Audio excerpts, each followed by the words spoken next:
तो मेरे पिताजी की दुर्गति नहीं हो, मुझे ये वरदान चाहिए।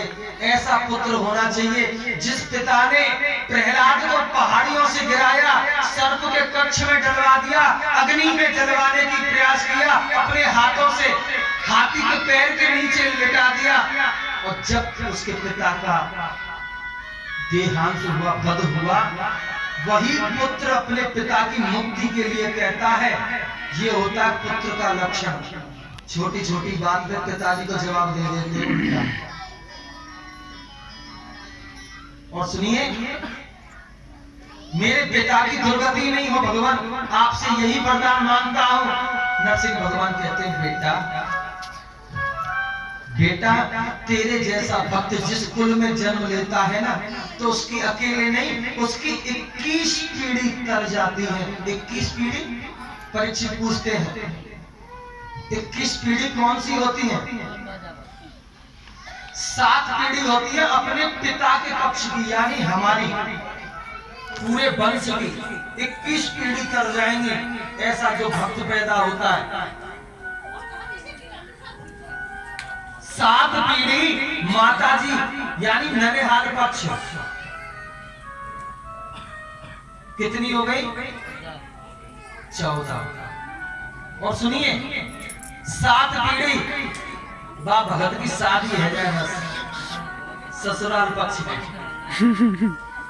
21 पीढ़ी कर गए। अब बोलो वृंदावन बिहारी लाल की जय हो। तो देखिए, आज प्रहलाद उनका 12 भागवत जी में नाम आता है। और अब आइए, एक मर्यादा होती है। आज हमें बाल कृष्ण लाल का जन्म उत्सव कहना है, सारी तैयारी हो चुकी है, पर एक भागवत जी की मर्यादा है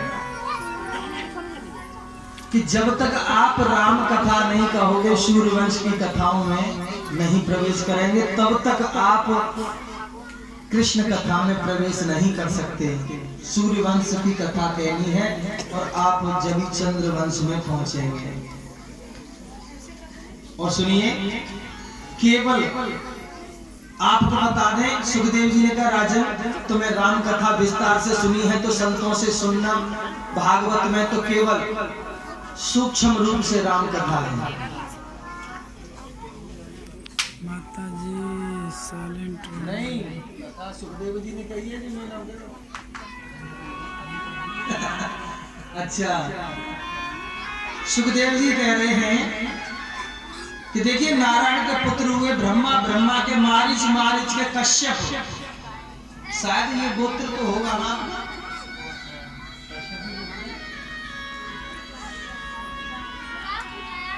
तो देखिए, फिर से सुनो ध्यान से, नारायण के पुत्र है ब्रह्मा, ब्रह्मा के मारीच, और मारीच के हुए कश्यप। हाँ, मरीच है, मरीच के कश्यप, और कश्यप के ही पुत्र सूर्य हैं, जिनका नाम है विविस्वान, और विवस्वत मनु महाराज के ही पुत्र प्रद्युम्न है।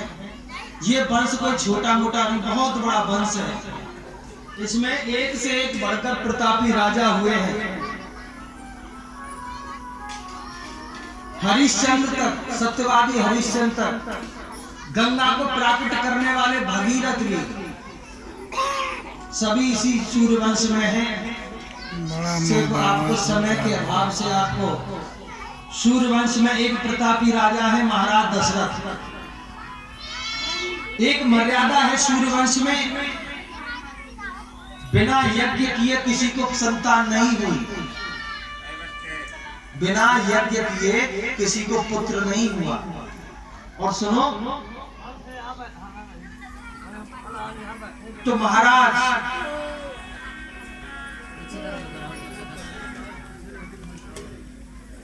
आज महाराज दशरथ बड़े पराक्रमी, तेजस्वी पराक्रमी हैं, अयोध्या में राज करते हैं। 3 पत्नियां होने पर भी राजा निसंतान हैं। और वशिष्ठ जी के पास में गए तो वशिष्ठ जी ने कहा, पुत्र कामेष्टि यज्ञ कीजिए राजन, इस यज्ञ से तुम्हारे यहाँ 4 पुत्र होंगे। राजा ने पुत्र कामेष्ट यज्ञ किया। यज्ञ कुंड में क्षीर का चरूर लेकर स्वयं अग्निदेव प्रकट हुए हैं और अग्निदेव जब खीर का चरूर लेकर आए हैं, राजा से कहा कि इसे अपनी रानियों को खिला देना, आपके यहाँ पर दिव्य संतान